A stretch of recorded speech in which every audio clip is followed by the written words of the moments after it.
Hey there guys, welcome to the Rough Idea podcast. I'm Connor and today this podcast will be on wrestling. We're going to be documenting the past week or so and our thoughts on the current Hell in a Cell lineup. I'm joined by my two associates here. Yeah, I'm Yoshi here. I'm Dan. Cool. We're starting with Smackdown, aren't we? Yes. Yeah. Yeah. So Smackdown's been weird lately. I want to say It's been very up and down. Yeah, that's fair. So the things that are standing out to me. So obviously we've not done a podcast like on this in fucking forever, but the thing to go back to is the pay-per-view, which like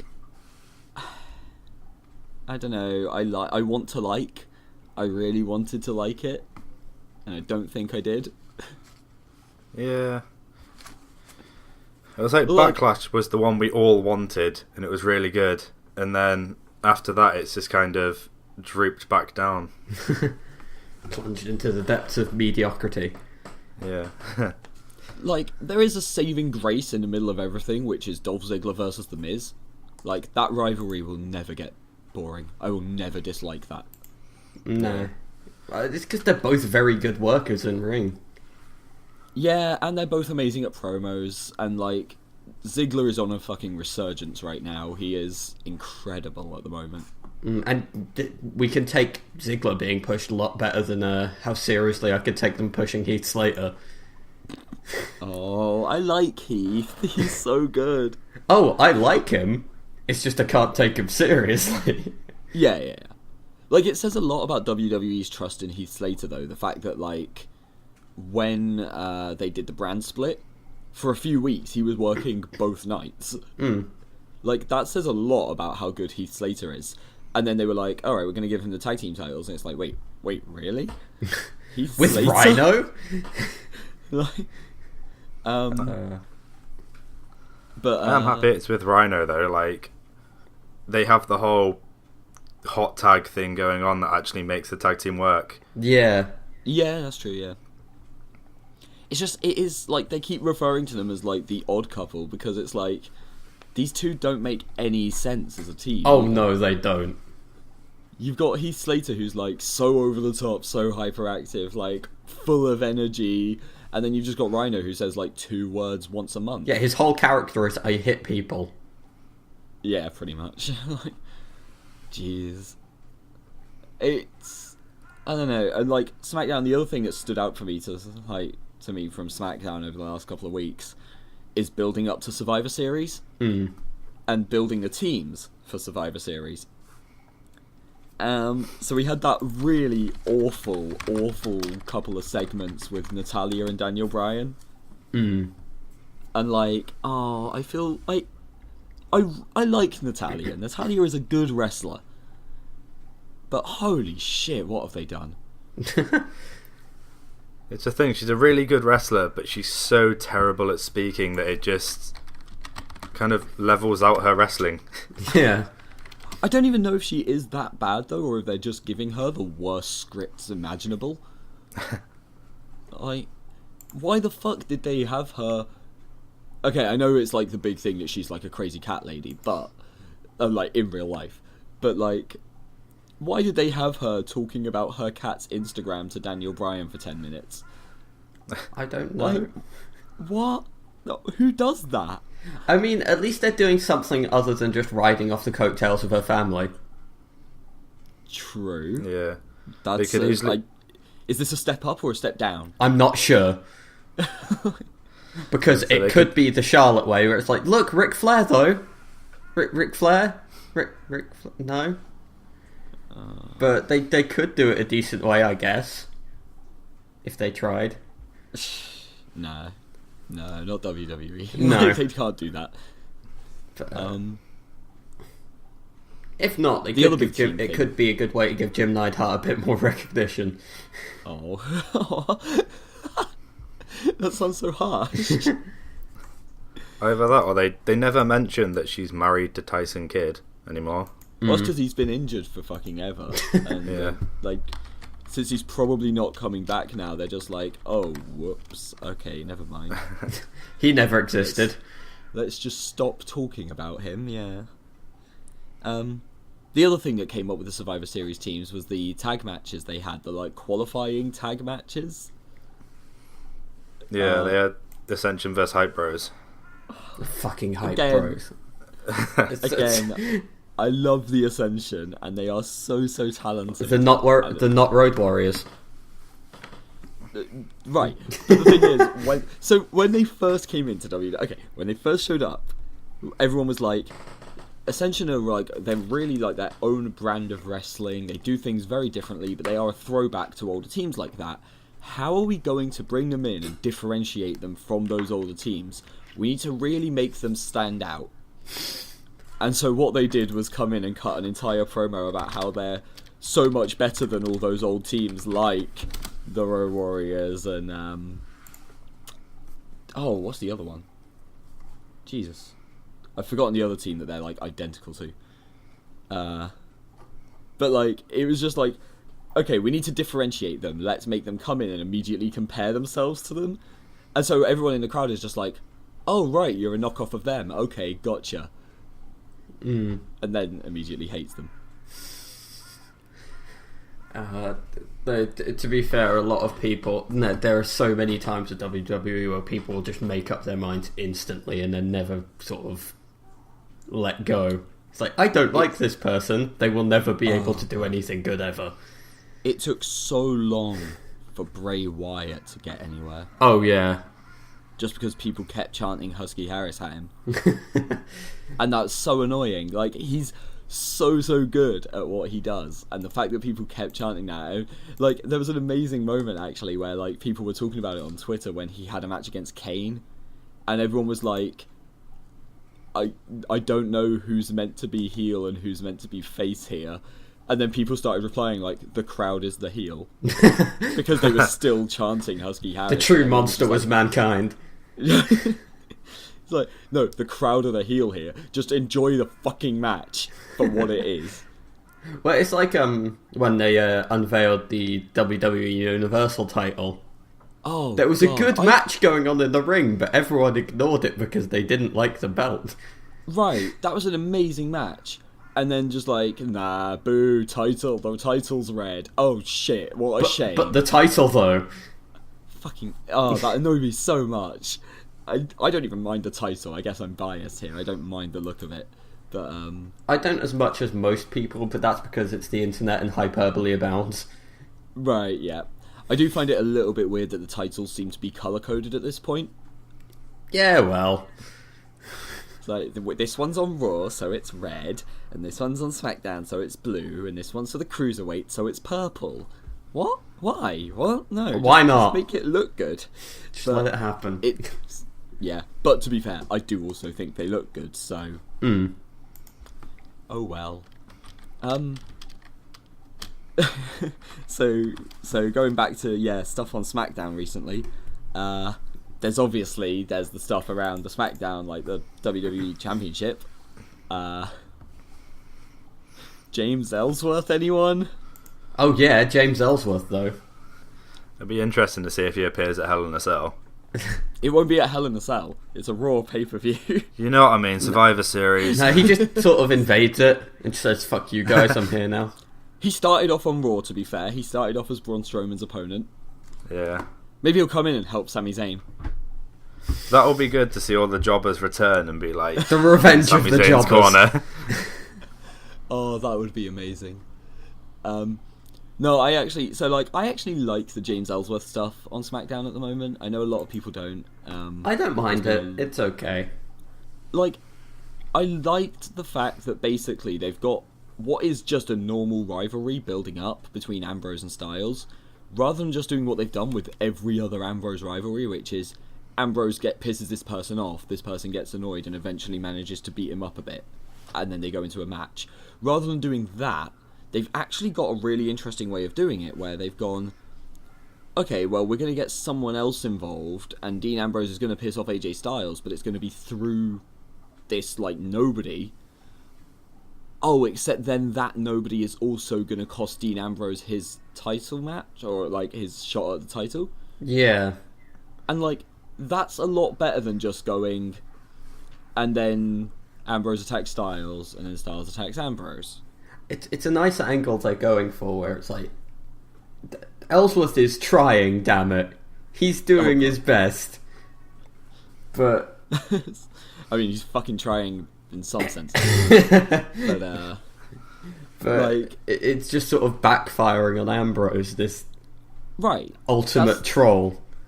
That's the thing I like. Like, Yeah. if they did this every single time, it would be bad. Oh, But yeah. It would get the so fact that stale so fast. Oh, God, yeah. But the fact that they're breaking up everything else by doing it, it kind of makes sense. And in a weird way, it's like both Ambrose and Styles have come out on top in each episode. Because in each episode, whoever's won the match has been the person who's come out, like, standing tall at the end. Yeah. Except for the really terrible moment where Ambrose was the guest referee. That one was weird. Yeah, that was definitely weird. Because that was the one where, like, yeah, Ambrose kept interrupting, and then at one point, Ellsworth won the match, AJ Styles got up to attack Ambrose, and he just did, like, one dirty deeds, and that was it. Yeah, not to mention Ambrose as the bell ringer. That one I liked. That was I great. thought it was funny. Just keep ringing that bell. That's the thing, Ambrose is, like... I don't like Ambrose in the ring. I should mention that now. I know I'm not in the majority here, but I really cannot stand Ambrose's wrestling. He just slows matches down. I hate the, like, flail on the ropes that he does into the clothesline. It just, like, it's slow and plodding and it feels forced, and I hate it. It's such an indie move. Yeah, like, it's... because people would only see it once. It's good to see it once, but then it's every single week and it gets old. That's the thing, That yeah, makes sense. he feels like an independent wrestler who's just stuck, essentially. Basically, yeah, he was really big with the indie fans as well, so he's kind of, like, continued that popularity. It's just run through.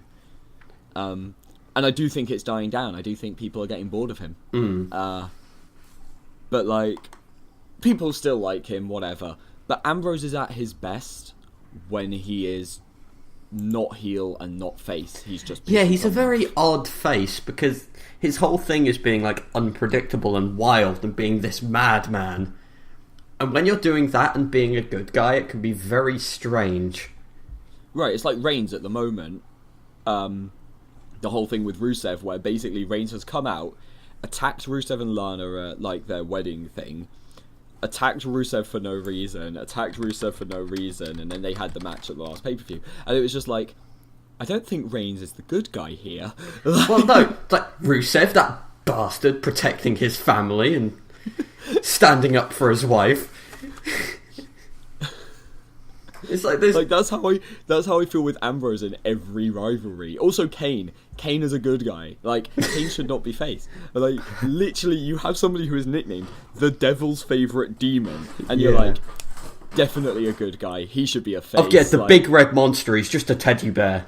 right? Yeah, it's like, it's nice and lovable. No. That is one thing I'm very optimistic about right now with SmackDown, is Bray Wyatt. He could be so much... Well, he's good already. He's pretty good already, but he could be so much better. He could be so damn good, it's unreal. Yeah. So my issue is, like, I keep being very optimistic about Bray Wyatt and then never quite actually getting there. Like, Maybe it's someday always, like, he'll win a match. Right, yeah, he'll come out of a rivalry on top without having the whole Wyatt family get involved and still have John Cena win. Fuck that rivalry so That much. could have been such a good rivalry, though. Huh? That could have been well, a lot of it was such a good rivalry, because it's the whole, oh yeah, you could be evil, John Cena. What All the about build-up John Cena? was Heel great. turn, please? No? Yeah.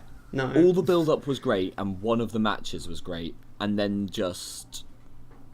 The match that Bray Wyatt won was through interference, and then the last match, Bray Wyatt lost, even with all of the interference in the world. But right now, I actually quite like what they're doing, because the thing I've always said with Bray Wyatt is you've got somebody here who you're selling, like their character is, he is a creepy cult leader. He is like meant to be like evil, and he's meant to like corrupt people. Yeah, he's meant to be a bit of a Charles Manson figure. Right, he's meant to be like charismatic and draw people in as well. And like the New Day did that really well when they had the rivalry just before the brand split, because every time he started talking, Xavier just like started walking towards him. Yeah. And like Xavier kind of gets away with it because he's just like a lovable idiot. And so as soon as he does something even just as simple as that, you're just like, wait, what? Like, that's really weird. And right now, I love what they've done with the whole Randy Orton attacking Kane. And basically, all they've done, literally, the only promo Randy Orton has done since was, if you can't beat them, join them. Yeah, I saw that. That's all he said. That's perfect. That's so perfect. Yeah, and I mean, love it. If they had Randy Orton come and do this long, drawn-out thing, it wouldn't have worked, because Randy Orton, he's at his best when he's just walking around destroying people. Right, yeah, he's like a silent killer sort of thing. Mm. And trying to be a snake. I guess. My only problem with it all is they could have him join them, it be this faction that then continues to grow. I want to see it grow. I want to see it take the entirety of SmackDown. Like, I want everyone new with world big order. beards and like plaid shirts. It'd be awesome. The only other problem is they could just do it as a big ruse, and then Randy Orton just RKO's him in Survivor Series, and Yeah, and that's kind of what I expect, unfortunately. Rather than the hillbilly NWO. yeah. Well, like, the thing is, it is spreading amongst, like, Raw and SmackDown. Like, Strowman is still considered, like, part of the Wyatt family every now and then. And Bray Wyatt's Facebook page keeps sharing matches with Bo Dallas. And, like... I want to see Bo Dallas with Braun Strowman.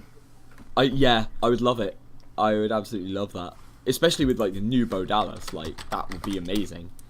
You can see week on, he's not shaving anymore as well.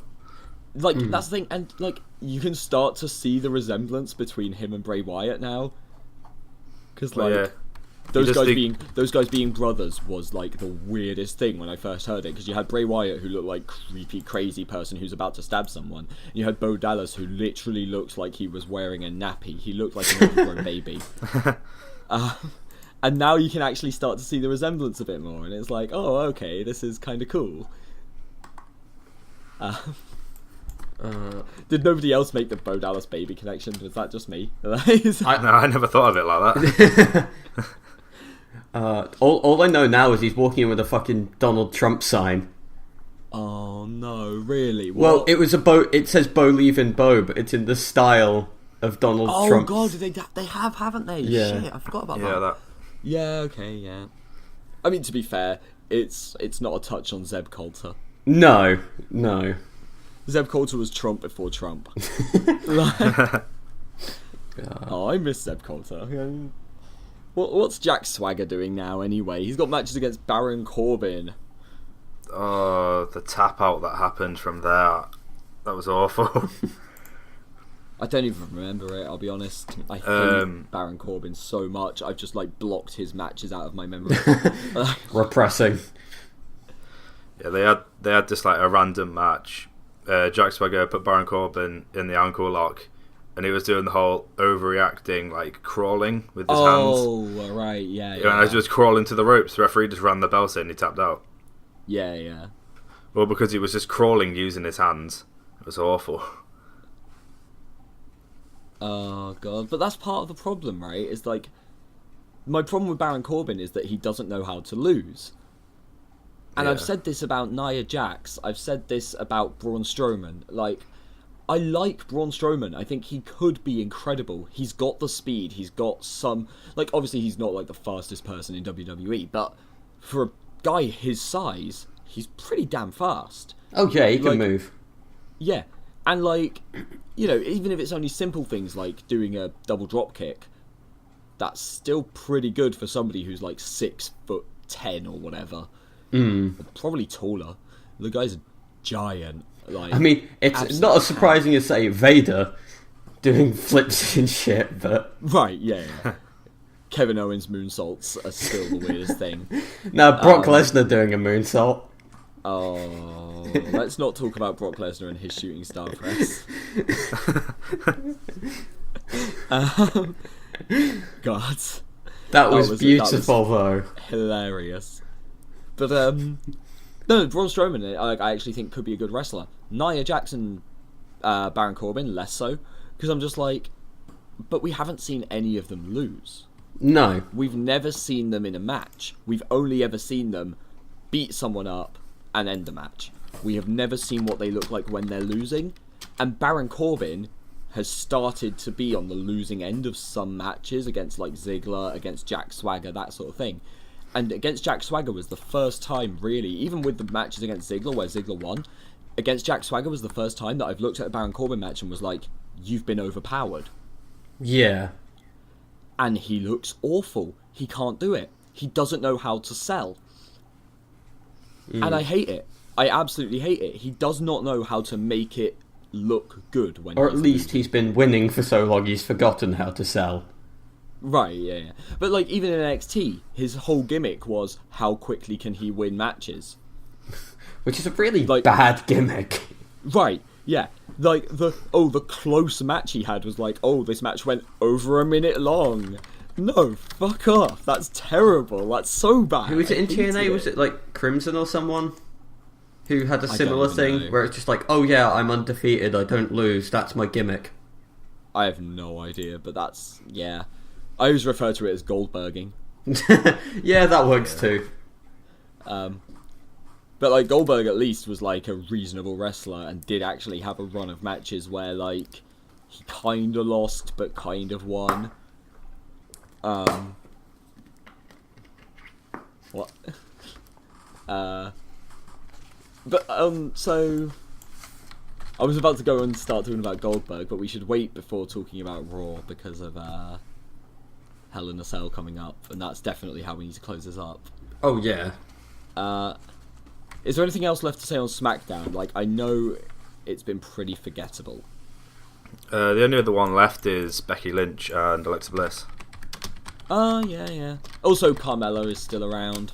Yeah, she kind Vaguely. of beat up Nikki Bella again this week, so... Woo.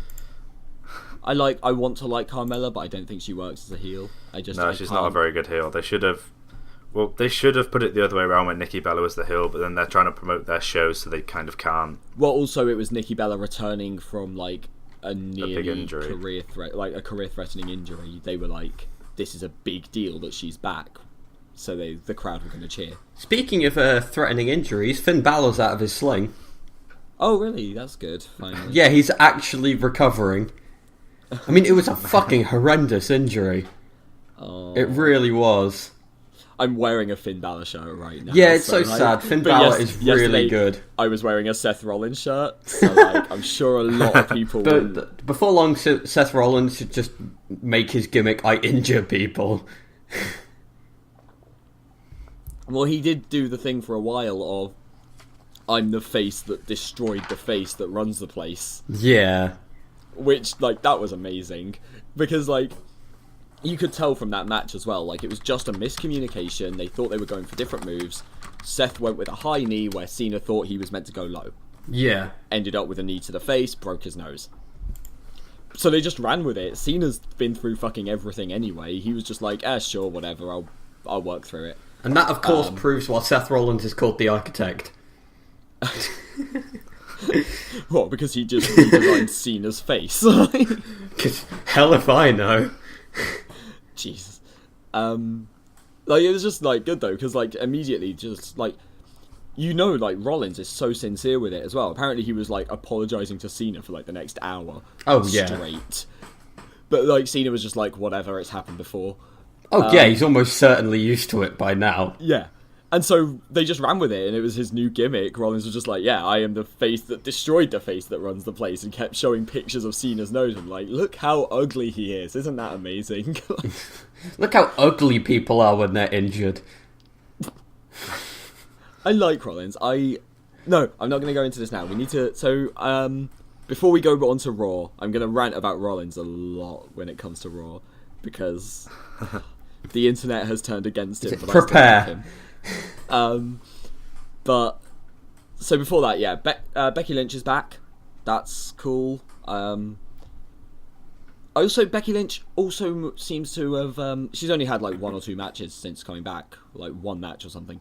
But I'm glad that she's toned her gimmick down a bit. No more straight fire. Right, basically. So the issue I've always said with Becky Lynch is that, like, she's half, like, brawler, I'm gonna, like, tank things and beat everyone up. And half of it is, like, I'm really high energy, I'm gonna run around the ring shouting a lot. And it clashes. It doesn't create a, like, cohesive match. And right now, she seems to be more on the brawler side and less on the, like, high energy side, and I like that. Meanwhile, Alexa Bliss, I love Alexa Bliss. I think she's incredible. She's a really good wrestler. But she does not look like somebody who should be wrestling Becky Lynch. No, I see what you mean. It's just a real mismatch of styles, I think. It means that Becky Lynch, because of everything that's been happening, she'll come in with this aggression and will be able to suplex Alexa Bliss, like, everywhere. Yeah. So, yeah. I'm expecting a top rope T-bone suplex at one point. Well, isn't that match happening at... it's like Scotland or something? Yeah. Yeah, it's in Glasgow. Yeah. Is it actually going to be on a Smackdown, or is it just like a... Yeah, it's the Smackdown in Glasgow. I think it's in like 2 weeks or next week. I can't remember which one. Okay, cool. That's fair. Yeah. Otherwise, I don't think there's much to say because they're kind of on the cooldown from... was it No Mercy, the last one? Yeah. They're kind of on the cooldown from No Mercy in the build-up to Survivor Series, but because Raw still has Hell in a Cell, they can't do much build-up to Survivor Series yet. Other than the fucking Hype Bros winning. So we can all agree that the Hype Bros are terrible. Zack Ryder is amazing. Oh, yeah. But the Mojo stable... Rawley is not. And the gimmick... Right, yeah. Mojo Rawley looks like he's a good wrestler. But I hate the idea. The gimmick is just... It's fallen flat. Their entire gimmick is like, we're really happy and hyperactive. And it's like, so are a lot of wrestlers. That isn't a gimmick. Like, yeah. I don't know, yeah. I don't like them. I want to, but I don't. Right. I'm going to rant about TNA briefly, because I'm the poor bastard who's ended up watching that. Go ahead. Except the way I've put it recently, I did actually say this to somebody not too long ago. I was like, honestly, if I had to... Right now, I'm watching like Raw, SmackDown, TNA, and plus pay-per-views. And I want to get back to watching NXT at some point. But I was like, right now, if I had to drop one of the 3 shows I'm watching out of Raw, SmackDown, and TNA, I'd stop watching Raw. Fair enough. TNA right now is better. It is just good. Again, TNA has the massive advantage of having Matt Hardy. Not even just that. Like, it's That's a got pretty so many big good part, people. though. Put it this way. Right now, Drew Galloway is injured. And they've still just got so much talent. They haven't got enough talent to put on every show. Their last show didn't have Moose on it, who is one of their biggest names. Like, when Moose came in, like, I tend to like high flyers, I tend to like the faster wrestlers. Same. When Moose came in, I was just like, oh, he's another big guy, he's like a former football player, like, or former American football player. I was like, okay, sure, he's just going to be a big guy who throws people around a lot. His whole gimmick is like him coming down and like fist pumping repeatedly. And like, I'm just like, oh, this is going to suck. No, he's good. He is really good. Like, he is still like a big brawler type. He just throws people around. He's very like, but like, he's very like, you know, just tanky. But he's good enough in the ring that he keeps up with the high flyers and he has really good matches against fast opponents. And so far, at least from what I've seen, no, actually, he's just really damn good. Fair enough. The rivalries they're building up to at the moment. So yeah, Drew Galloway got injured, so it was going to be Drew Galloway versus Aaron Rex formerly known as Damian Sandow. Oh, right. Yep. I forgot that Sandow had gone. Yeah. Aaron Rex and Cody Rhodes.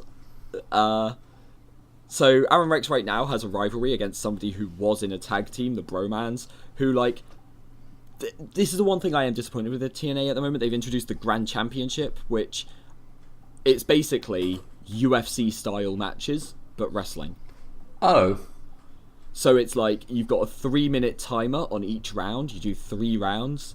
At the end of each round, it goes to a judge's decision.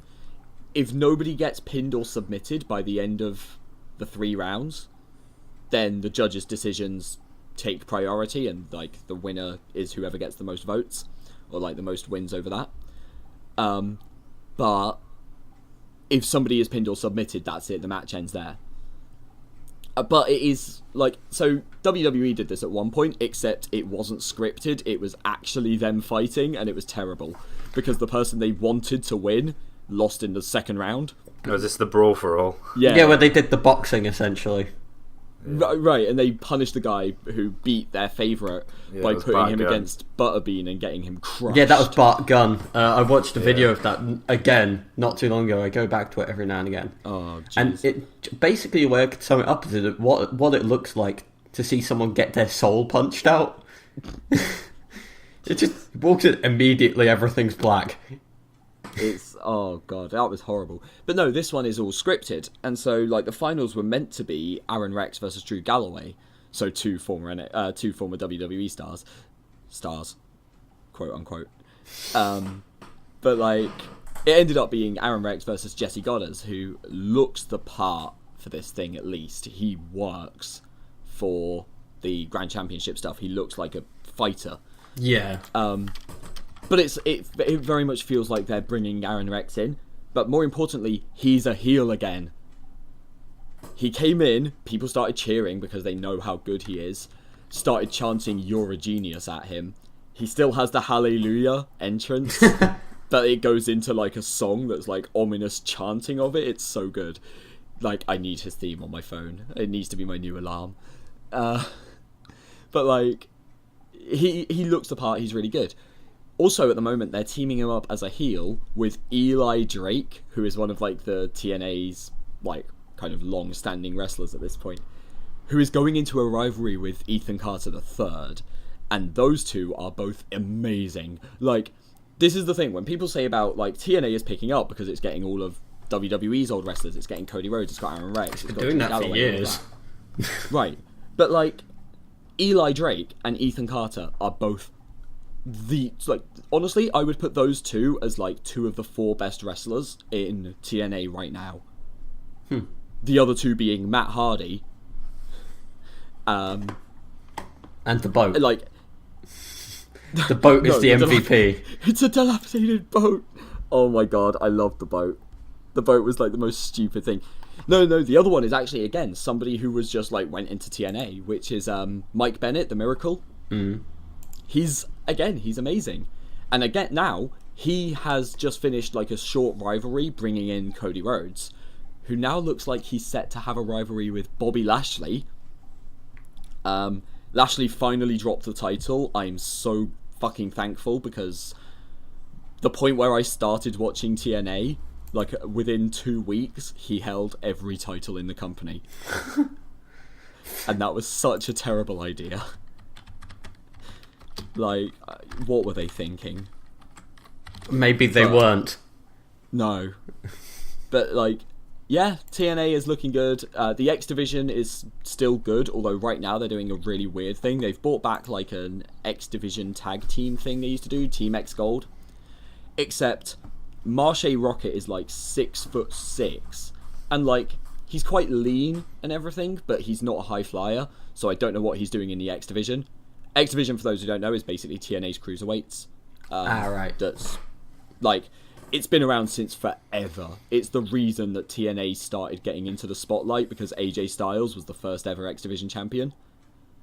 But, like, yeah, Marshe Rocket, and now Abyss from Decay. Like, Decay joined an X Division match.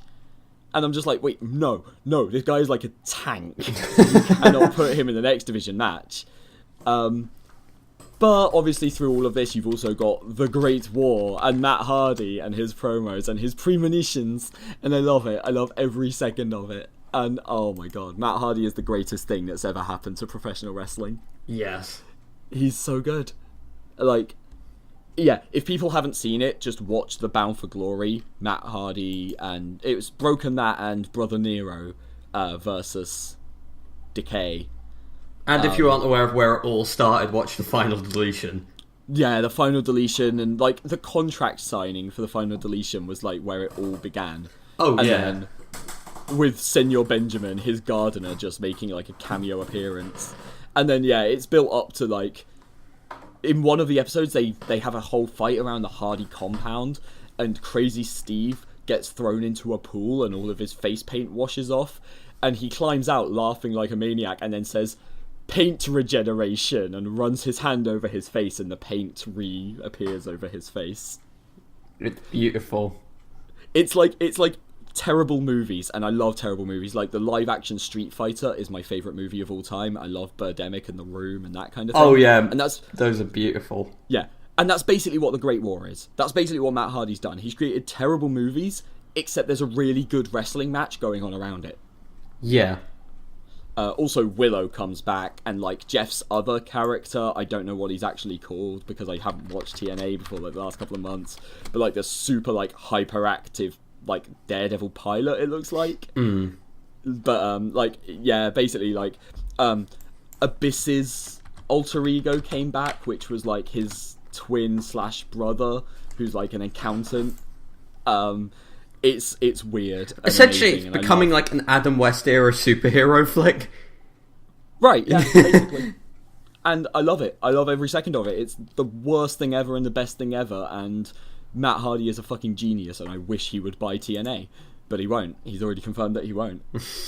Actually, we should briefly touch on the TNA buyout trouble, actually. Oh, yeah.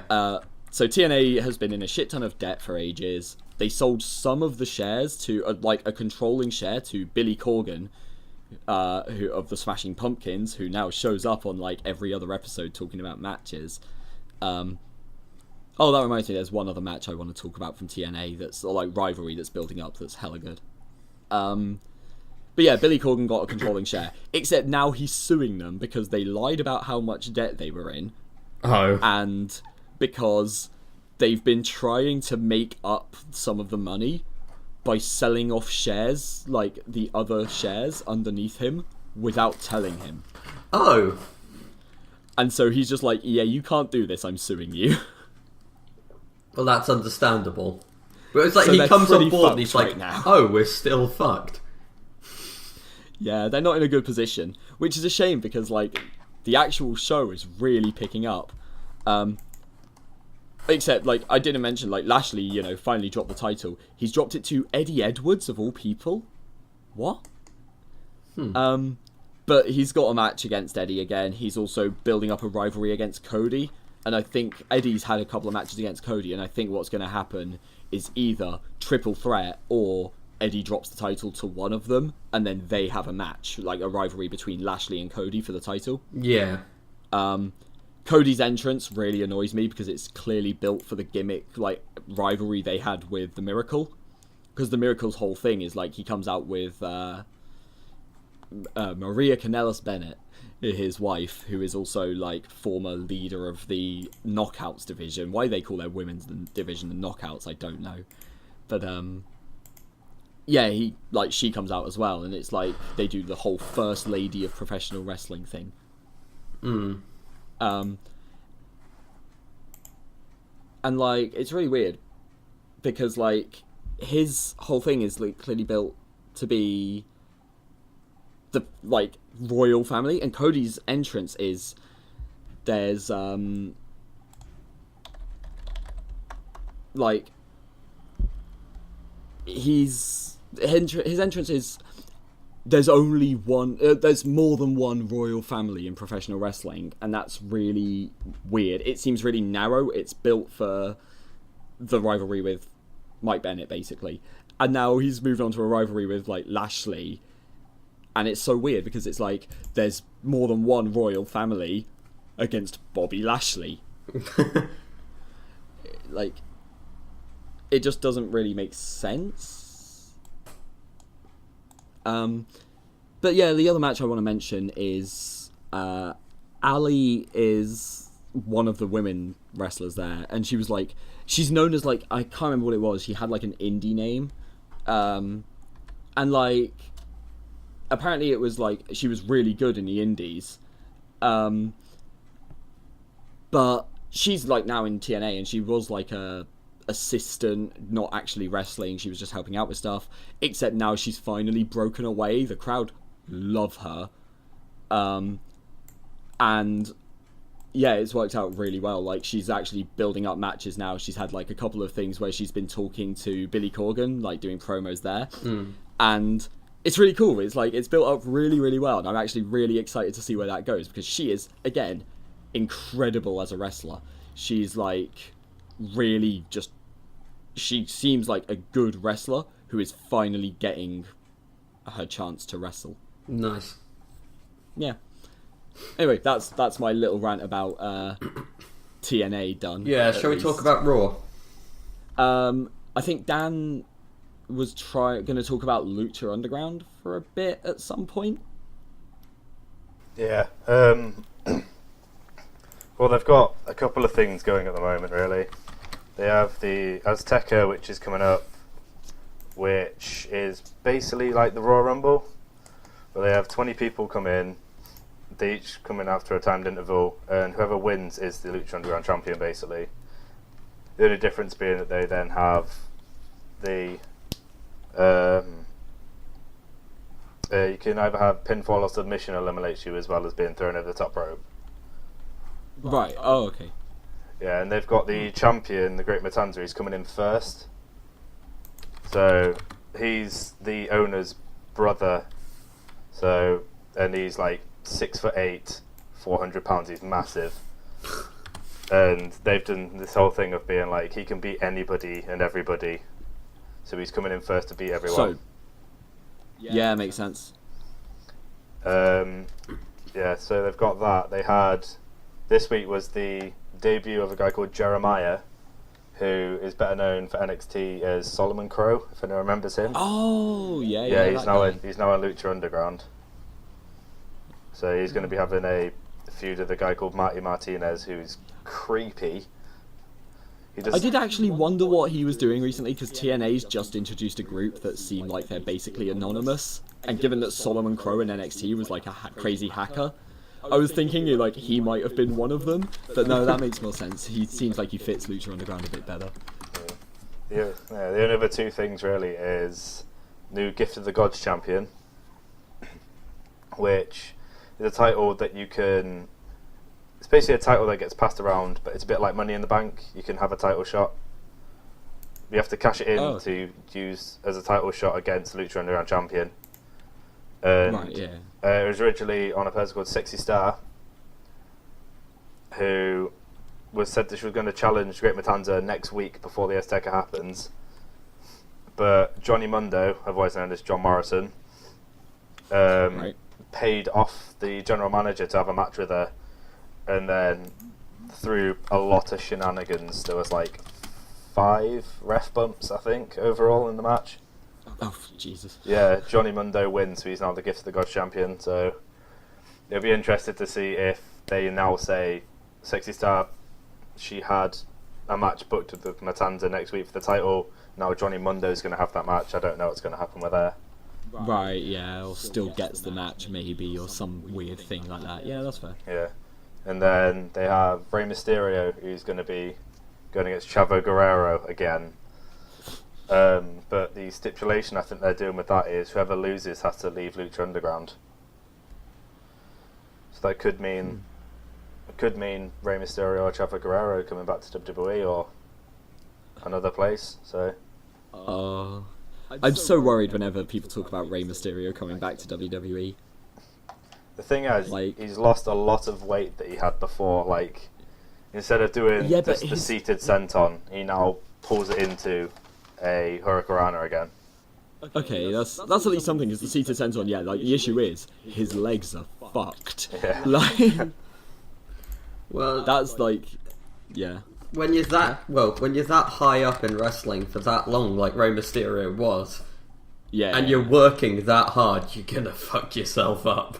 That's the thing, like, he injured himself so badly because every time he did the seated senton, he'd jump on someone, but then he had to land on his legs. Yeah. And so all of, like, their weight and everything, all the weight of jumping, was on his knees.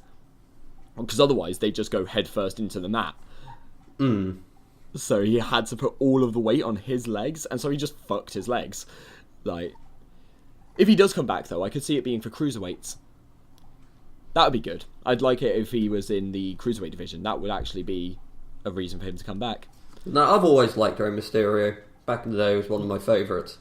Oh, God, yeah. Like, when I was really, like, much, much younger, my favourites were Kane and The Undertaker, Rey Mysterio, and the Hardys and Edge and Christian.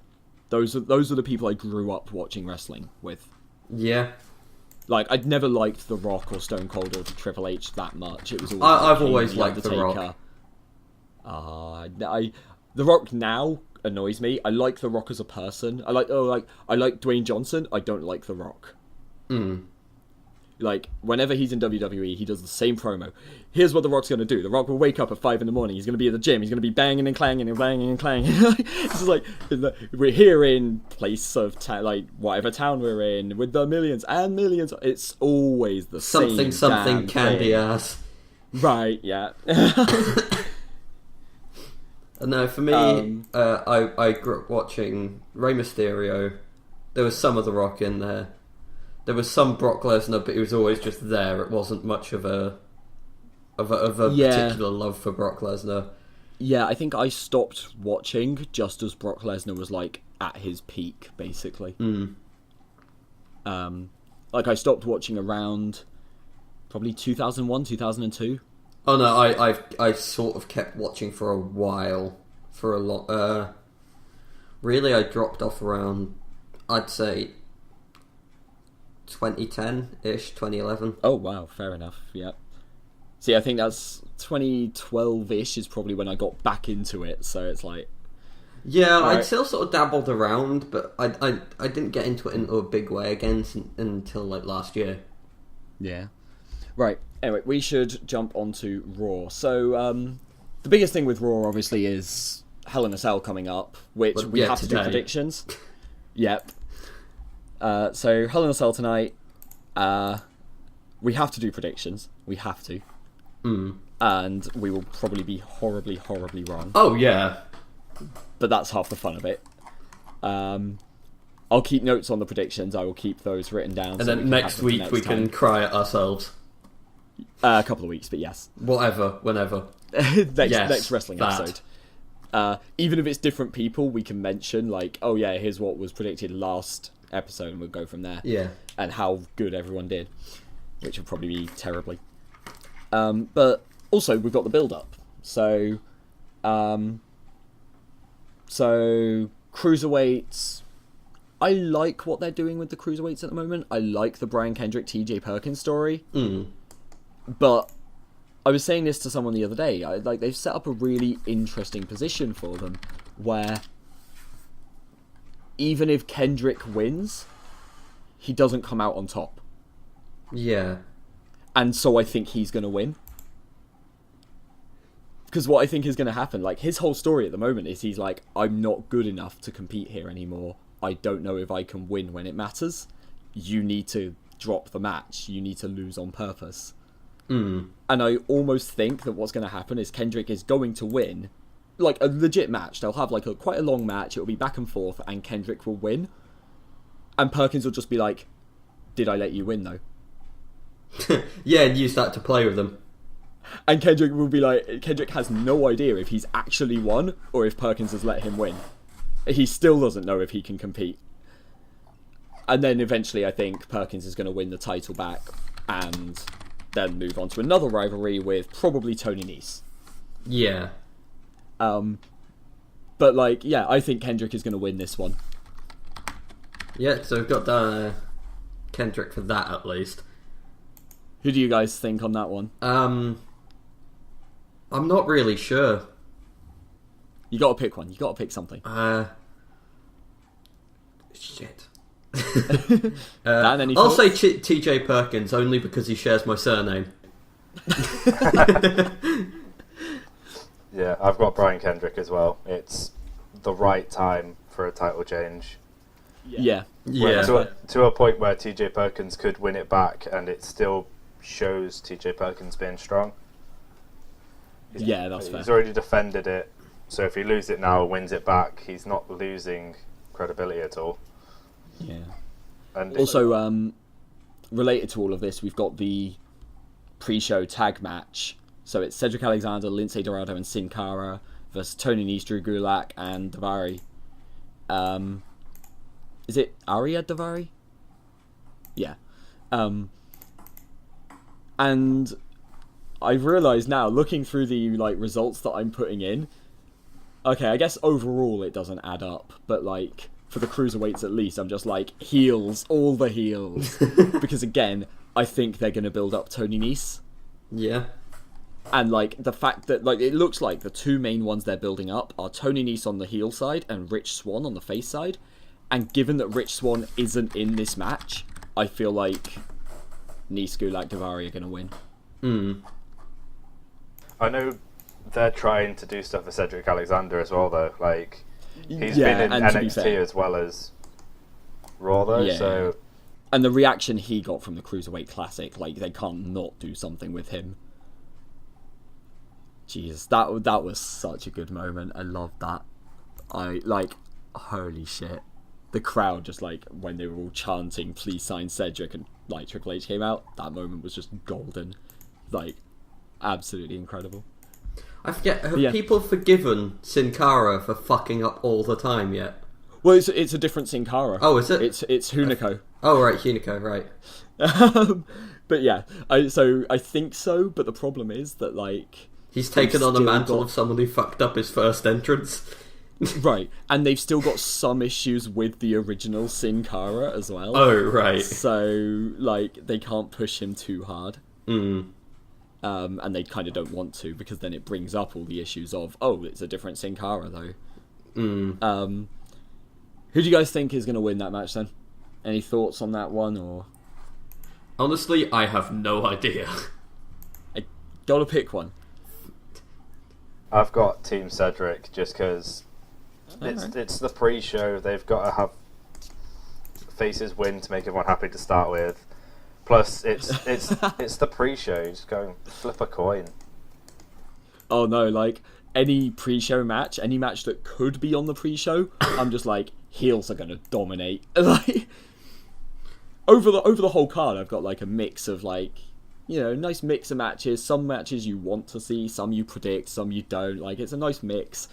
But for the pre-show, I'm just no. I'll go Nese. I like a good heel victory every now and then. Alright. So far we've got different. You guys have agreed. Oh no, you guys have disagreed on both. Fuck you, then. But otherwise, we've got a mix of options here, so nobody is going to be entirely right, or as in, we can't have two people who got both of those. Right. Nah, James Ellsworth Burston wins every match. Oh yeah. As the thing, that is one of the things. So for all of these predictions, if there's a disqualification or whatever, disqualification, the winner counts. But if it's a count out or something, then the winner, the person who comes out on top, if there's an interruption or interference or something, oh yeah, it's always awkward. It doesn't matter so much at the moment, but whenever we do predictions, you'll have this issue with Money in the Bank, and you're just if this person runs in and wins, nobody's wrong, nobody loses this prediction. If somebody specifically says, I think they're going to get cashed in on, they win, but nobody loses. Right, so the other pre-show match is Bayley Dana Brooke, potentially. Is that a pre-show one, or is that the first one? It's the opening match on the main show, I think. Okay. So sorry, so the other potential pre-show matches then are Bo Dallas and Curtis Axel. So, I love where they've gone with the rivalry here. Curtis Axel, because of his hometown with Minnesota Vikings and the whole skull chants and all of that, Axel got such a good reaction. And I really hope he carries this on. I really hope this is something he runs with, because it was incredible. Like, the response he got was so good. Bo Dallas, on the other hand, has seen like him as a serious heel has worked really well, and I actually like where they're going with this. So honestly, whoever wins, I'll be kind of happy with it, as long as it sets up a rivalry. I want them to keep going. Yeah. However, I think Bo Dallas is going to win, and I don't think it will keep going, because I don't think WWE cares for Curtis Axel at the moment. I think they're just building up Bo Dallas with this one. Yeah, I'd have to agree with that. He's got some momentum at the moment. So you think Bo Dallas? Yeah, I'll go with Bo Dallas. Dan? I've got to go with Bo as well. It's just they've kind of started him on a winning streak. They can't just end it for no reason. Oh god, 17 and Bo all over again. Oh god, no. Not like this. So the other potential pre-show match is Braun Strowman and Sami Zayn. Well, everything I'm looking at says that the 6-man tag could well be the only thing. Yeah, like, if there is another one, they haven't announced it, but these matches could show up somewhere, so we should cover them at least. Yeah. Last time we did this, we covered like 3 or 4 matches that might show up, and there were 2 matches that weren't announced beforehand. Fair one enough. of them was one we predicted, and one of them was just a completely different match anyway. Oh, fair enough, yeah. Whatever, we work around it. But yeah, Strowman and Sami Zayn. So I think if they have their match now, Strowman's going to crush again. I think Zayn will put up more competition than anyone else has, but I think they're going to keep Strowman winning for now. Yeah, Strowman strongman. Basically. Whoever...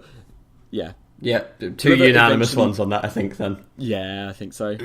Whoever eventually beats Strowman is going to get pushed to fucking holy hell and back. Oh, yeah.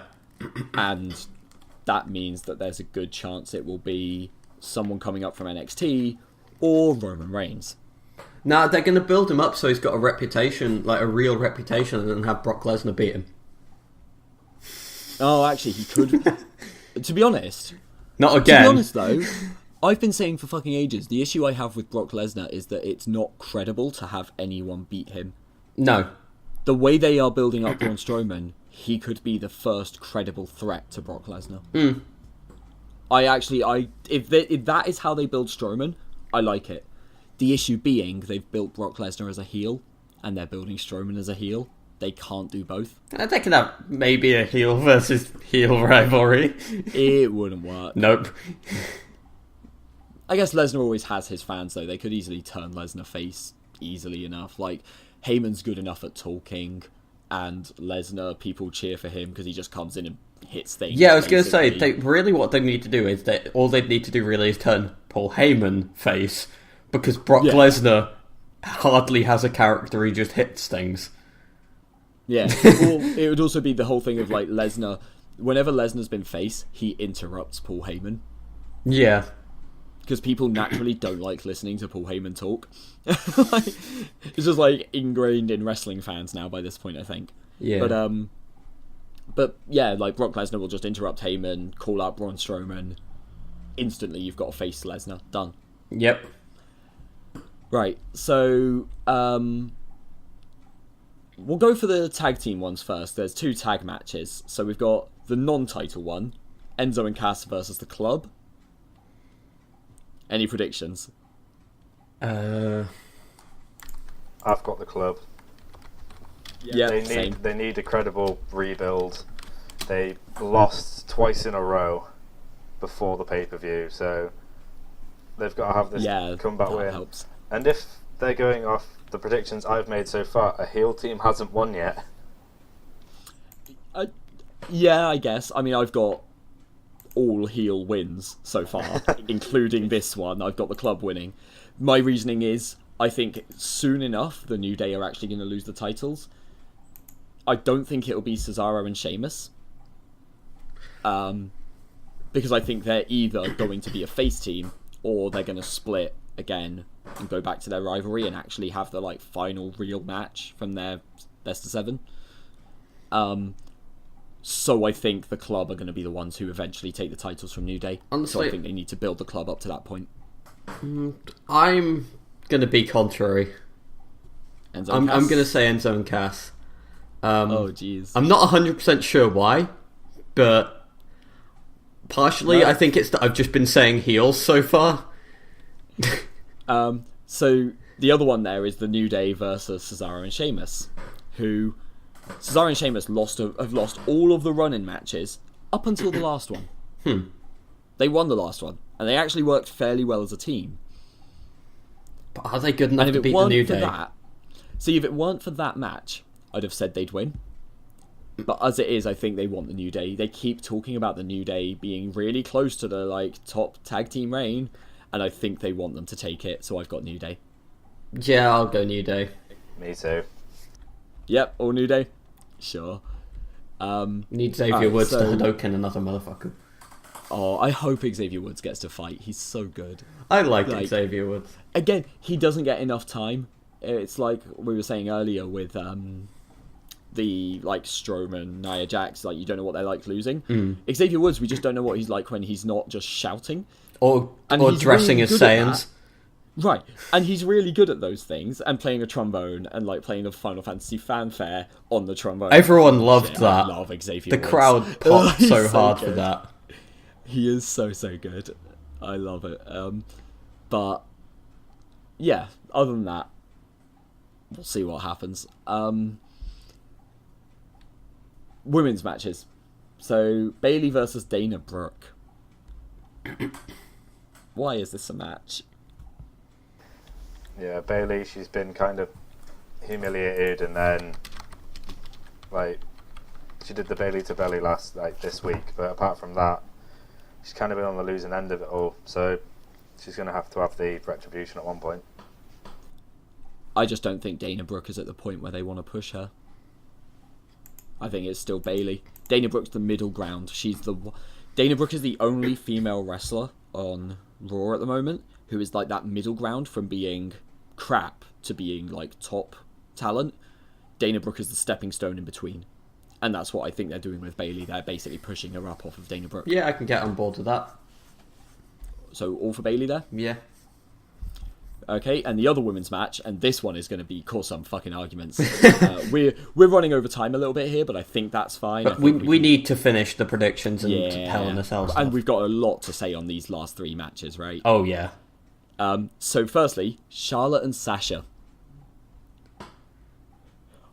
Whoever loses, the crowd wins. Yes. Let's just start with that. The crowd is the real winner. Cell. Yeah, first women's Hell in a Cell match, and could they have picked two better people? I think you could go back through the history of WWE, and you'd struggle to find better competitors for this match. Oh, yeah. I genuinely do think these two are the best two female wrestlers WWE have ever had. And, I loved Lita versus Trish matches, but this is a step above. I like Becky Lynch, I like Bayley, but again, these two step above. They're both incredibly good workers. Yeah. And, they just play the parts so well. Sasha is a really good, cocky, arrogant heel. Oh, sorry, cocky, arrogant face, but still a face. Charlotte is, smarmy heel who you love to hate. Yeah. And it works so well. I love the two of them. They're, the crowd wins this match, but also Charlotte or Sasha. I've got my prediction written down, but I'm intentionally not saying it yet because I want to see what you guys say first. I'm going Sasha. Alright. Can't really do it where she wins the title on Raw and then loses it at the pay-per-view twice in a row. Charlotte does have a thing at the moment. She's the only woman to have won every pay-per-view match in her opening year. Yeah. And she's close to the actual overall record for consecutive pay-per-view wins. I'm pretty sure she's damn close to that record at this point, because she's at 14 consecutive pay-per-views or something. So I could see them making Charlotte win based on that, but I've gone for Sasha. And that might just be bias. I'm gonna say Charlotte. Alright, so me and Dan have agreed on all except for the Cruiserweight tag match. And Connor, you've disagreed with us on 3 of those that we've agreed on. Yes. Wild So- card bitch, I guess. Rusev versus Reigns. So I think me and Dan were talking about this the other day briefly, and we did say that there is almost inevitably going to be a moment where Rusev gets thrown out onto the apron and Reigns spears him through the side of the cell. Oh yeah, that is very likely. That moment is going to happen. And it will be epic. Or botched. Or fail. It will either be epic or be horrible. It'll either be amazing, or the cell won't break. Like, it just won't Oh come yeah, down it'll be like properly. that moment where, I can't remember who it was, tried to emulate Kane ripping off the door. Oh. I think they just fucking fail. Yeah, they tried. Yeah, Mark Henry tried to pull the cell door off and it didn't work, so we had to break the chain instead. Oh no. God, I don't remember that one, but I'm kind of glad I don't. But yeah, that match, it's an interesting one. Like, it's one of those ones where, like, WWE seems to think they are pushing both of these wrestlers. Yeah. And the crowd is thinking that they're burying both of them. They're just like, who the fuck, what have you done with these people? The crowd Like, hate Roman. And yeah, Rusev, still. yeah. The crowd wants to like Rusev. Yeah. But they can see that he's just being crushed by Reigns at the moment. And so the crowd are getting really, really annoyed. And are just bored every time he comes out because he stands there talking for a bit so that they can make Reigns look good. And that really, really annoys me because Rusev is incredibly talented. Oh yeah, he's good. Also, I just want, like, with Rusev in particular, the one thing I do want to mention is, like, he's got a really unique style. That's the thing I love about him. He has a mix, his wrestling is a mix of, like, Muay Thai and sumo. Yeah. Like, what wrestler does sumo? Yokozuna. Okay, sure. That's been fucking, like, 25 years. Like, holy shit, that's been, like, 25 years. Yeah. And I guess Rikishi, sort of, no? Yeah, he just wore the nappy. But, like, especially someone as, like, lean as Rusev Yeah. and as fast as Rusev doing sumo. That's such a weird idea and, like, such a weird style, and I love it because it makes for really interesting matches with spots that you never see. Because there's something... It's quite a sad rivalry to me, because Rusev is good, and here's me being controversial, I like Roman Reigns. Reigns has improved, No, I think say. he's not bad in ring, particularly. He's not bad now. They should have kept him quieter. The problem is they keep making him speak for extended periods. So Yeah, everyone that's loved insane. him in the Shield because he didn't speak. He just... Right. So this is the thing. Hit Me and my people. brother ages ago were talking about the Shield, like when the Shield were around, and we kept saying at the time, we were like, Seth Rollins is the best part of the Shield. And people kept going on about, like, oh, Reigns is really good. Reigns is the powerhouse. Reigns is really good. And we're like, he's like the best one in the Shield. And we're like, no, he's terrible. Seth Because Rollins he did some looks- really cool shit. Like, Rollins jumped off the Titantron onto Evolution. Yeah. I loved Rollins But then, and I love Rollins I think now. the biggest problem with Roman Reigns is WWE creative. Yes, absolutely agreed. Completely agreed. Because But, like, it's even not. then at I the don't time- think it's Roman who goes out there and decides I'm going to go and say suffer and succotash. Probably not, no. That was That was probably the low creative. I can't see Roman Reigns thinking, "Oh yeah, you But know to be what would fair- be really cool if I start doing like Looney Tunes shit." I think one of the problems, though, is that Reigns also doesn't know what he wants to do. No. So he's going along with what they're giving him as opposed to pushing his own ideas into it. And that's the thing. The best wrestling gimmicks are always the ones where the person can put a bit of themselves into it. Like, Seth Rollins, you know he's a sarcastic bastard in real life. Oh yeah. Like, Seth Rollins as a heel was a sarcastic dick. Seth Rollins now as a face is a sarcastic dick. Like, that's just Seth. Yeah. Like, and, like, that's when it works best, is when there's a little bit of themselves in there. Enzo and Cass, you know that is just Enzo and Cass. And that's why they're so popular. Jericho, everything Jericho does is just Jericho. And CM Punk, he felt disenfranchised with how the WWE ran things. Yeah, And he just let Punk's that character flow. And everyone loved it, because it was great. And that's one of the problems with Reigns. And like I was saying, with the Shield, like the problem was, at the time, Reigns was carried by the others, because they did all the promos, they did all the talking, and then Reigns could just say a couple of words at the end, and he would look good. And he'd spear someone. Silent. He was like the silent warrior, and that was it. And that worked for Reigns. Yeah, no, it probably would have kept working for Reigns. And it also worked in the tag match, because he was the hot tag. He would come in, plow through people for like a couple of minutes, and then they'd get a win, and that was it. Yeah. And he only had to wrestle for a few minutes. And you could tell the point where they were going to break up the Shield, because they started introducing new moves, and Reigns could not do any of them. For ages, his moves were a spear and a Superman punch. Those are not the toughest of moves. I can do those moves. Don't get me wrong, spears are harder than they look, but they're not difficult. Like, you've got to get the other person to jump slightly and fall at the right angle, and you've got to take their weight. That's about it. There's probably more to it. I'm making it sound really easy. But, like, now, like, when they did the drive-by, the kick on the ring apron, the first time he did that, he missed CM Punk and kicked Dean Ambrose in the face. Nailed it. And then afterwards, at the end of the match, they had this big thing of like, Ambrose, you tried to like turn against us. What were you doing? And it was like, wait, what? I'm the one who turned against us. Yeah, he's the one who got kicked in the face. He's got every right to be pissed off at Reigns. But the next time he did it, he just kicked CM Punk square in the side, and Punk couldn't see for half the match, and you could just see the black eye that formed. And like, it was terrible. He could not do that move. And that's the thing, he's not a good wrestler, and he's getting better now, but now he's at the point that they were trying to put him in like 2 years ago. They should have delayed his push so much. Just to now, basically. Yeah, just wait until he's comfortable and actually knows what he's doing.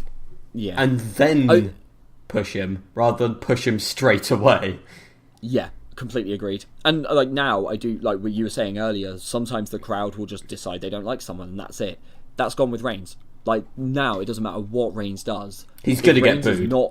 Reigns has to be a heel. Reigns has to have a heel. Oh yeah, I wholeheartedly agree. I think that is the best thing for Reigns. Ride the fact everyone hates him. Make it work for him. It works for the New Day. If the crowd are going to boo you no matter what happens, turn them heel, make them heel. Make it so that you want the crowd to boo them, and then give them a chance to show what they can do without having to try and win over the crowd.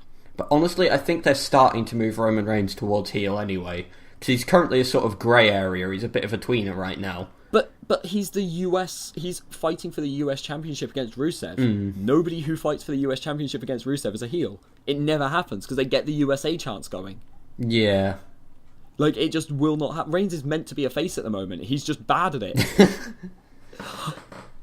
That's fair enough, yeah. So, predictions. What are your guys' predictions for that match? Roman. He's just gotten the title, so they can't get rid of it immediately. They can. He took it off Rusev very quickly. But no, I've gone Roman as well. I kind of want to say Rusev, but I think Roman. I really want it to be Rusev, but I'm predicting Roman just because... Well, it's a prediction. Yeah. I think everyone's done that. The only one where I've kind of gone, no, I'm going to go for my favourite one here, is one where it's super close. And that was Sasha Charlotte. Yeah. Where I prefer Sasha, and I've gone for Sasha on that. I could easily see Charlotte winning, and so far, that is probably the closest match to call, so I'm okay with that. So the last match, and probably the biggest talking point, Rollins, KO. So, firstly, there's issues of will Jericho somehow get involved? Whoever wins the list wins. Well, secondly, there's issues of will Triple H get involved somehow? Yeah. But it's Hell in a Cell, so can anyone get involved? Yes. If Kane Triple H ripping has off the come door down- can tell us anything, people can get involved. Triple H has come down and opened the door to Hell in a Cell before. Yes. That has happened. And if anyone's going to be able Seth to interfere, Rollins. it will be Triple H. Yeah. Or Kane. But, Yeah. you know, But Kane don't does think whatever the that's fuck he gonna wants. just come out from under the ring again. That is an option. That's how they could get Chris Jericho into it. Yeah, have him hide Have him under the ring from have the him beginning. Under the ring, and then he can just come out and get involved. I could see them do something like They that. can't but, do that with Triple H. It makes it look way So too just weird. before the match, he went and hid in the ring. Though he'd be in there for a long while. No, if Triple H did it, he'd come down and like throw around his power and open the door, and then just go in and help Kevin Owens. Funny, like he did last year with Seth Rollins. I like this storyline. I like this rivalry, and I really want it to continue because Kevin Owens is really awkward because like I like Kevin Owens and I want to like Kevin Owens, but like half the promos he does are amazing, absolutely amazing, and the other half just fall flat completely for me. He always falls back on the same old tried and tested things. Like, he's an amazing heel, but he knows what works for him as a heel, and so he keeps falling back on those. I hate having him on the commentary table. Him on commentary is the worst thing ever. Yeah. Like, it's just him insulting the other commentators a bit and telling them they should stop talking. And that kind of bothers me. I don't like that. This is one where I'm going to say Seth Rollins because I like Seth Rollins. I want them to stop calling him the Architect, but I like Seth Rollins. No, I like the Architect thing. I think that's fine. What? Because why do they call him that? Because he was like the mastermind behind the Shield. I is the guess. idea. The mastermind Well, of he- making buildings. Well, it was the fact that he was No, of designing buildings. he was the architect of the like plans. Yeah. Like, but it was like, yeah, he was the architect who built all their plans for them. But that's why they kept doing the whole thing of like, I made the Shield and I broke up the Shield. But yeah, it was like that was it. It was basically they had the brains, the brawn, and whatever the fuck Dean Ambrose is. Yeah. It was almost like the good, the bad, and the ugly. Yeah. The wild cop that doesn't play by the rules. It's like you've got the good one, you've got like the mastermind genius who like plans everything out and does things in just the right way to win. You've got the bad who's just like, I'm gonna go in and I'm just gonna take out everyone. And then you had the ugly who was just like, what the fuck? How do we even fight this? Even Dean Ambrose doesn't know what Dean Ambrose is going to do. Yeah, how can you predict someone who doesn't predict Though themselves? I do take issue with that at times because they've kept that going for quite a while. That he's so unpredictable. He's got no plans when he's like sitting there describing exactly what he's going to do. Yeah, like he flails on the rope again and they're like, oh, he's so unpredictable, he only does this every week. Yeah. God damn it. But this is the thing with Kevin Owens. Like, Kevin Owens as a wrestler, I think, is incredible. I think he's a really, really good wrestler. My issue is he doesn't do good matches because people are not used to fighting somebody who looks like Kevin Owens. Oh no. People are not used to his size and his build, and so half the matches just don't work. Rollins makes it work. Yeah. That's why I like this rivalry. I want it to continue. I'm going However, to predict now that if Triple H does get involved, I don't think he'll take the door out. Because if Roman Reigns and Rusev, if they don't go outside the Hell in a Cell, I think it'll either be the running powerbomb through the cell door, or like the seated senton into the door to get out. Yeah. I can see like a top rope cannonball. Yeah. Like put him behind the apron, cannonball from the turnbuckle, something. I just want to see people get thrown off the top of the cell. Mankind's that shit. Oh god, if anyone's, like out of the 6 wrestlers in Hell in a Cell, if any one of them is going to do that, you know who it's going to be, don't you? It's going to be Sasha who goes down. She's going to be the one who flies off the cell. She's the one who would do it. Missile drop kick off the top of the cell. I'm pretty sure that's just called a like lethal coup de grace, isn't it? Yeah. No, that's called murder. It's called straight up murder. Fucking hell. But no, as much as I want the Rollins KO rivalry to continue, I don't think it's going to. I think Kevin Owens is going to win, and I think they're going to push Rollins towards Jericho and bring someone else in for the title. Which would suck. Yeah. I really like Rollins and I really like Kevin Owens. Or I want to like Kevin Owens, and Rollins is making me like Kevin Owens. This is working. I need this rivalry to continue. But I don't think it will. Dan, who do you think is going to win? Kevin Owens. I reckon there's going to be so many shenanigans. Like Jericho, Triple H, Stephanie McMahon. Yeah. I think all three of them are going to get involved. Do you think Stephanie will get involved now then? She'll add something to the match in a way. So you're just saying it's going to end up being a giant beforehand. clusterfuck of interruption? Yeah, I think Stephanie will do something beforehand. Chris Jericho will try and get involved, and then probably get something will happen to him, or get power bombed on the apron or something. And then Triple H will be like the final thing, and Kevin Owens will retain. That would make sense. It would suck, but it would make sense. So, Dan, we've disagreed on one prediction. Nice. Basically, whichever one of us is right about the Cruiserweight tag match comes out on top out of us two. And then there's me doing whatever the fuck, I guess. Yeah, you've agreed with me on the Cruiserweight tag match, and then you've disagreed with us on Enzo and Cass versus the Club, Brian Kendrick versus TJ Perkins, Charlotte versus Sasha, Rollins versus Kevin Owens. Yes. Also of note, we went for the heel 3 out of 4 times there. The only one where we didn't was Sasha versus Charlotte. Yeah. But to be fair, with Roman Reigns Rusev, it is heel versus heel, so... Yeah, but we've all gone for Reigns. Yeah. We're all too we've bought into WWE's strongman Reigns. Oh yeah. By which I mean we're all convinced that WWE is gonna keep pushing strongman Reigns.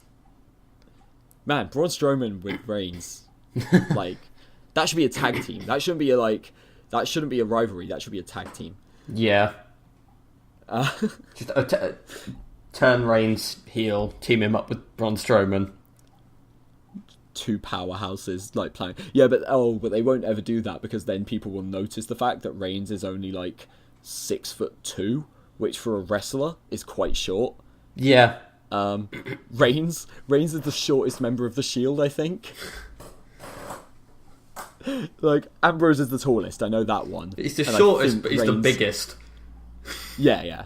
But like if they put Reigns next to Strowman, you'll notice just how small Reigns is.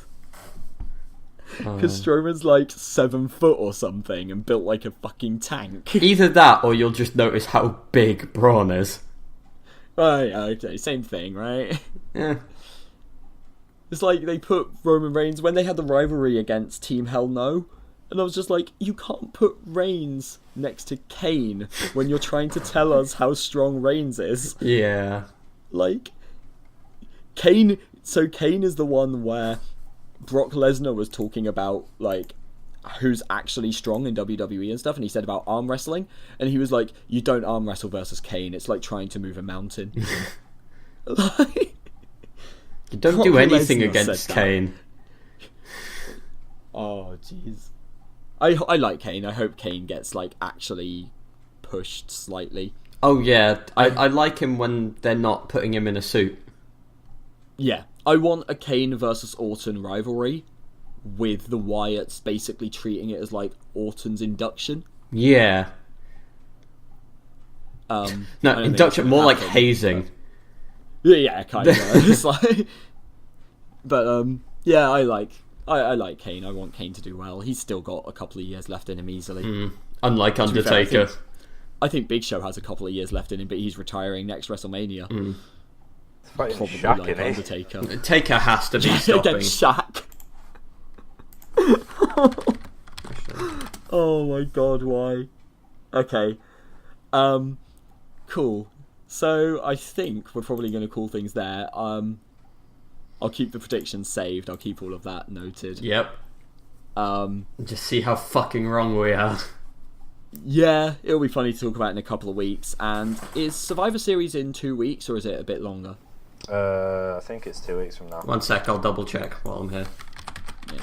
I'd imagine it's 2 weeks, in which case what will end up happening is we'll talk about these predictions. It's November 20th. That is... 3 weeks away. Oh, okay then. So we will talk about the build-up to Survivor Series, I guess, a bit earlier than Survivor Series. But in that, we'll go over the predictions and stuff and see just how terrible we were, and also where things have gone from there. Yeah. Alright then. So I think that's it from us. Any final words? Any final notes? I'm going to remind people to watch The Great War. Yes. Yes. Find anything so you can to do with Broken Matt Hardy and watch all of it. Find, like, if people haven't seen anything of Broken Matt, find the Ask Me Anything he did on Reddit. The final deletion. Character. The final deletion and, like, the contract signing for the final deletion and then the actual match. Fucking dilapidated boat. I swear to God. And also the episode he did with Talk Is Jericho. Yeah. Of Chris Jericho's podcast, where he keeps referring to him as Brother Keith because that's his middle name. It's so good. Yeah, Matt Hardy's a beautiful man. And he's coming to the UK soon and I need to get tickets. Wasn't he doing something with What Culture at some point as well? He's doing all the What Culture ones except for London. Which is Yeah. the Which one Dan I'm has going tickets to. Yep.